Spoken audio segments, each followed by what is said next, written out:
মুমিন কারা? মুমিনদেরকে সম্বোধন করে কত সুন্দর কথা বলছেন সূরা আল ইমরানে।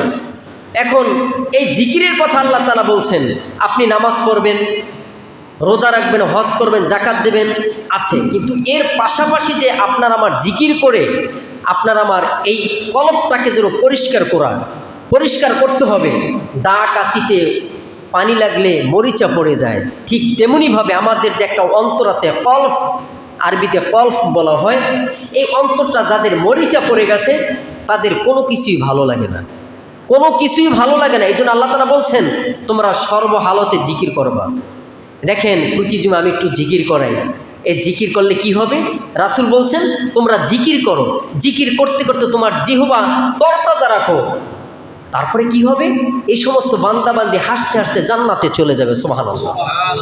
আল্লাহ রাব্বুল আলামিন বলছেন ইন্না ফি খালকিস সামাওয়াতি ওয়াল আরদি ওয়াখতিলাফিল লাইলি ওয়ান নাহার والنهار لآيات لأولي الألباب الذين يذكرون الله قياما وقعودا وعلى جنوبهم ويتفكرون في خلق السماوات والأرض ربنا ما خلقت هذا باطلا سبحانك فقنا عذاب النار الله أكبر আল্লাহ পাক রব্বুল বললেন আসমান এবং জমিনের মধ্যে, রাত এবং দিনের পরিবর্তনের মধ্যে বুদ্ধিজীবী মহলের জন্য বহু নিদর্শন রয়েছে রে ভাই। যারা জ্ঞানী তাদের জন্য অনেক বোঝার আছে। দিনের পর রাত, রাতের পর দিন কে করতেছেন, অথচ 24টা ঘন্টা। এই 24টা ঘন্টার মধ্যে অনেক সময় দিন বড় হয়ে যায়, রাত ছোট হয়ে যায়, রাত বড় হয়ে যায়, দিন ছোট হয়ে যায়। কে করেন?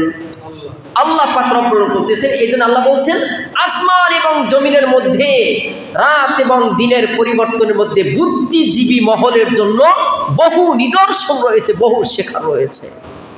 প্রকৃত বুদ্ধিমান তারা যারা স্মরণ করে আল্লাহ রব্বুল আলামিনকে দাঁড়ানো অবস্থায়, বসা অবস্থায়, শয়ন অবস্থায়, এই 3 অবস্থায় যারা আল্লাহ রব্বুল আলামিনকে বেশি বেশি স্মরণ করবে, জিকির করবে, তারাই হচ্ছে এই কোরআনের ভাষায় বুদ্ধিমান। সুবহানাল্লাহ।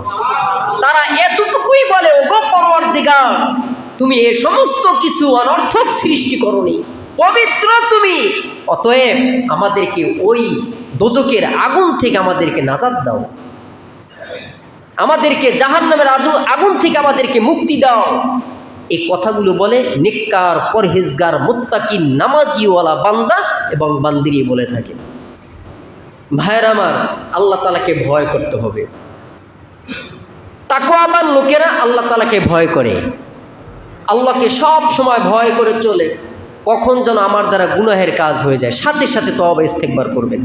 মানুষ তো ভুল করে, মানুষ গুনাহের কাজ করে, আবার তওবা ইস্তেগফার করে আল্লাহ পাকের নিকটবর্তী যাওয়ার একটা মাধ্যম হচ্ছে তাওবা ইস্তেগফার করে আমরা সকলের জন্য আল্লাহ পাকের প্রিয় পাত্র হওয়ার মতো যেন তৌফিক দান করেন। চিল্লাইয়া বলুন আমিন।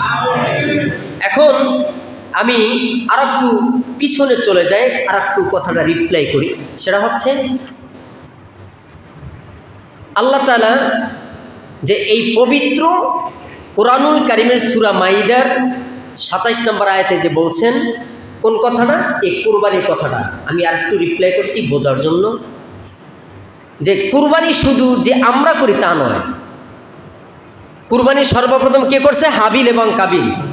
তাদের শেখানো যে তাকওয়া থাকলে তার কোরবানি কবুল হয়ে যায়, আর তাকওয়াবিহীন কোরবানি আল্লাহর কাছে গ্রহণযোগ্য নয়। এই 2 ভাইয়ের দ্বারাই আমরা বুঝতে পারলাম, ঠিক কিনা? এই 2 ভাইয়ের কোরবানি দ্বারা আমরা একদম ক্লিয়ার পেয়ে গেছি যে কাবিল বদমেজাজি ছিল, ও কি করলো? হাবিলকে হত্যা করলো। কারণটা কি? ওই যে বিবাহ শাদীর জন্য, আকলিমাকে বিবাহ করার জন্য তিনি মেরে ফেলল। কিন্তু এই সিস্টেম কিন্তু বর্তমানেও আছে। প্রেম প্রীতি করে জীবন বিসর্জন দিয়ে দেয়, আছে কি নাই? কিন্তু এভাবে দেওয়া যাবে না। আল্লাহ তাআলা বললেন যে আদম আলাইহিস সালাতু ওয়াস সালামের দুই পুত্র, কয় পুত্র? দুই পুত্র হাবিল এবং কাবিলের বৃত্তান্ত, তার মানে আল্লাহ বললেন তার নবীকে যে তাদের যে ঘটনাগুলি সবাইকে শুনাইয়া দাও, যথাযথভাবে শুনাইয়া দাও। তারা যে কোরবানি করেছিল, একজনের কোরবানি কবুল হয়েছে আর একজনেরটা কবুল হয় নাই। আল্লাহ এই আয়াতে আমাদেরকে শুনাই দিলেন, আমরা ক্লিয়ার। দুম্বা এটা আগামী জুমায়। তো এখন মূল বিষয়টা হলো যে তাকওয়া, হাবিলের তাকওয়া ছিল, পরহেজগার ছিল, খোদাভীতি ছিল, ত্যাগ স্বীকার করেছে, আল্লাহ তাআলা তার কোরবানি কবুল করেছেন। আর কাবিলের তাকওয়া ছিল না, ওর মধ্যে ছিল বদমেজাজি, আল্লাহ তাআলা ওর কোরবানি কবুল করেন নাই।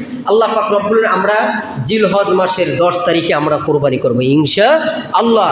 আমাদের যারা যারা কোরবানি দেব, আমাদের সহি নিয়ত এবং তাকওয়া, আমরা ত্যাগ আত্মসমর্পণ যেন আমরা সকলে করতে পারি। চিল্লাইয়া বলুন আমিন।